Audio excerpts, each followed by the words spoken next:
190 বছর আমরা লড়াই করেছি ব্রিটিশ বেনিয়াদের বিরুদ্ধে, কারণ তারা আমাদের অধিকার হরণ করেছিল, আমাদের স্বাধীনতা কেড়ে নিয়েছিল।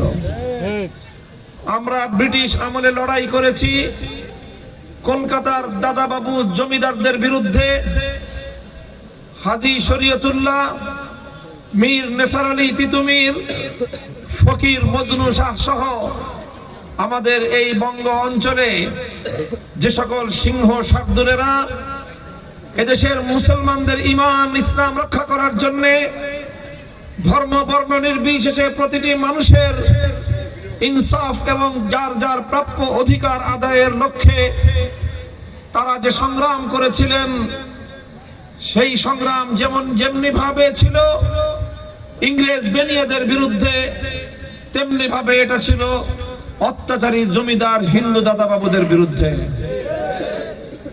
তারপরে আমাদেরকে লড়াই করতে হয়েছে পশ্চিম পাকিস্তানি খান পাঠানদের বিরুদ্ধে। একদিকে লড়াই করলাম আমরা ইংরেজদের বিরুদ্ধে, এরপরে লড়াই করলাম কলকাতা দিল্লির দাদাবাবুদের বিরুদ্ধে, এরপরে লড়াই করলাম পিন্ডি এবং পশ্চিম পাকিস্তানের খান পাঠানদের বিরুদ্ধে। কারণ কি? কারণ হলো তারা এদেশের মানুষকে জুলুম করেছে, শোষণ করেছে, এদেশের মানুষের প্রাপ্য ন্যায্য অধিকার থেকে তাদেরকে বঞ্চিত করেছে। অনেক লড়াই, অনেক সংগ্রাম, অনেক জীবন, অনেক রক্তদানের পর 1971-এর মহান মুক্তিযুদ্ধের মধ্য দিয়ে বাংলার পূর্বাকাশে লাল সবুজের এই পতাকা উড্ডীন হয়েছে। তখন এদেশের মানুষ এক বুক ভরা স্বপ্ন নিয়ে তারা আশার প্রতীক্ষার প্রহর গুনেছিল যে এতদিন ইংরেজরা, কলকাতার দাদাবাবুরা, পশ্চিম পাকিস্তানের খান পাঠানরা তারা তো আমাদেরকে শোষণ করেছে, কারণ তারা ছিল বিদেশি, তারা ছিল ভিনদেশি শাসক, এজন্য আমাদের উপর শোষণ করেছে। তারা ছিল ভিনদেশি শাসক গোষ্ঠী, এজন্য আমাদেরকে আমাদের প্রাপ্য ন্যায্য অধিকার থেকে বঞ্চিত করেছে। স্বাধীনতা পরবর্তী বাংলাদেশে এদেশের মানুষের স্বপ্ন ছিল এখন যেহেতু এদেশের স্থানীয় স্বজাতির শাসকরা শাসন করবে, সুতরাং এখন আর আমাদের বঞ্চনা পোহাতে হবে না, এখন আমরা আমাদের ন্যায্য অধিকার ফিরে পাব। কিন্তু আজ দীর্ঘ প্রায় 55 বছর পরে এসে স্বাধীন বাংলার বুকে দাঁড়িয়ে দুঃখ এবং পরিতাপের সাথে আজ কথা বলতে হয়, তিনটি আধিপত্যবাদকে পরাস্ত করে অর্জিত স্বাধীন বাংলার মাটিতে দাঁড়িয়ে এদেশের বাংলার মানুষ তারা দেখলো শাসকের ধরন বদলেছে, শোষণের ধরন বদলায় নাই। শাসকের পরিচয় পরিবর্তন হয়েছে, অধিকার নিয়ে ছিনিমিনি খেলার লুটপাট তন্ত্র বন্ধ হয় নাই।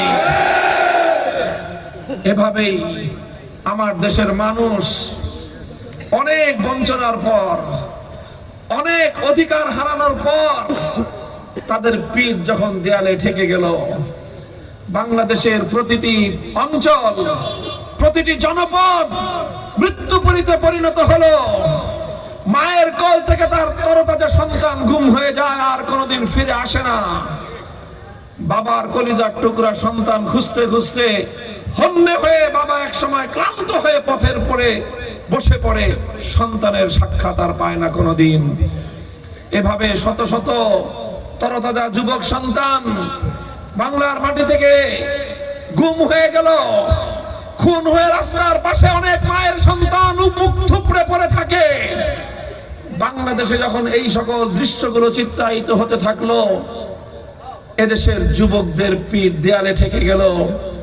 দেশপ্রেমিক প্রতিটি মানুষ মুক্তির অন্বেষায়, তারা মুক্তির সন্ধানে খোদার আরশের দিকে হাত তুলে তাকিয়ে হাত তুলে ফরিয়াদ করেছিল, জালিম থেকে, শোষণ থেকে, বৈষম্য থেকে আমরা মুক্তি চাই। এই পর্যায়ে 2024 সালের রক্তঝরা জুলাই মাস আসলো। স্কুল, কলেজ, ইউনিভার্সিটি, আলিয়া মাদ্রাসা, কওমি মাদ্রাসা, প্রতিটি শিক্ষাঙ্গন থেকে আমাদের সোনার সন্তানেরা বেরিয়ে আসলো, বিভেদের সকল দেয়ালগুলো ভেঙে গুড়িয়ে দিয়ে হাতে হাত রেখে তারা একটি টেকনাফ থেকে তেতুলিয়া পর্যন্ত মানব প্রাচীর গড়ে তুলল। তারা অকাতরে রক্ত দিল, জীবন দিল, প্রায় 1.5 সহস্রাধিক মায়ের কোল খালি হলো। 1.5 হাজারের বেশি বাংলার দামাল সন্তান শাহাদাত বরণ করলো। 30,000-এর বেশি জুলাই যোদ্ধা আহত হলো, ক্ষতবিক্ষত হলো, পঙ্গু হলো, দৃষ্টি হারালো, অন্ধত্বকে বরণ করলো। এইভাবে অনেক অশ্রু, অনেক কান্না, অনেক রক্ত, অনেক শাহাদাতের জীবন দানের মধ্য দিয়ে 2024 সালের জুলাই বিপ্লব সফলতা লাভ করলো। বাংলাদেশের মানুষ নতুন করে আবার তাদের স্বপ্ন বুনতে আরম্ভ করলো যে এবার ইনশাআল্লাহ আমরা আমাদের অধিকার নিয়েই ঘরে ফিরব। জুলাই বিপ্লবের পরবর্তী আজ 2026 সালের ফেব্রুয়ারির 12 তারিখ অনুষ্ঠিত এই নির্বাচনকে কেন্দ্র করে তাই আজ বাংলাদেশ জামায়াতে ইসলামী, বাংলাদেশ খেলাফত মজলিস, জাতীয় নাগরিক পার্টি এনসিপি সহ 11টি দেশ প্রেমিক ও ইসলামিক সংগঠন হাতে হাত রেখেছি আমরা সেই মানুষের দীর্ঘ প্রতীক্ষিত 350 বছরের আকাঙ্ক্ষিত স্বাধীনতা এবং মানুষের ন্যায্য অধিকার তাদেরকে ফিরিয়ে দেওয়ার জন্য।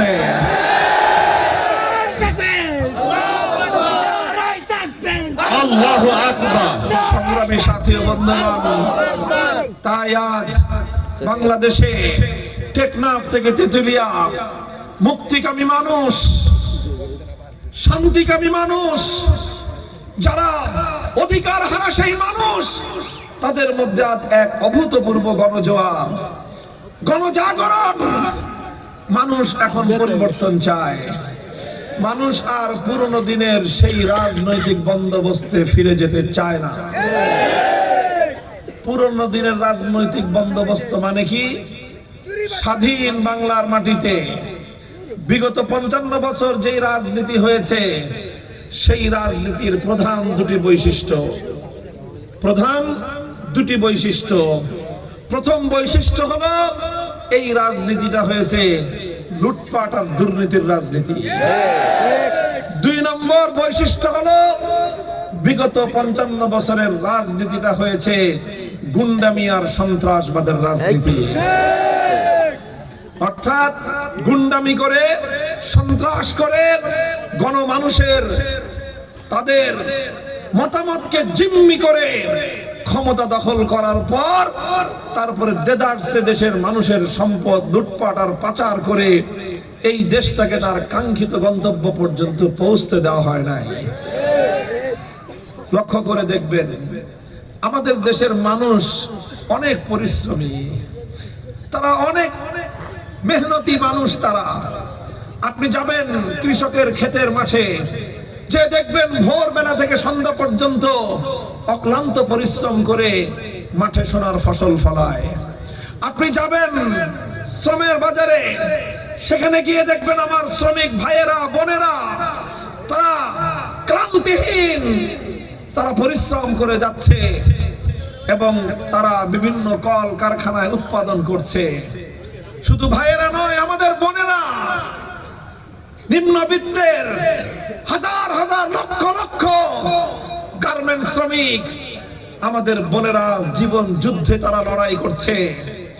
একদিকে তারা সংসার সামাল দিচ্ছে, পরিবার পরিচালনা করছে, আবার আরেক দিকে তারা অর্থ উপার্জন করার জন্য কর্ম করছে। এইভাবে এ জাতির নারীরা, মেয়েরা যুদ্ধ করে, লড়াই করে দেশটাকে তিল তিল করে গড়ার জন্য একটু একটু করে সম্পদ সঞ্চয় করছে। তারপরে মজদুররা যান এই যে রাস্তাঘাটে, কুলি মুটে মজদুর, ভ্যান গাড়িওয়ালা, ঠেলা গাড়ি চালক,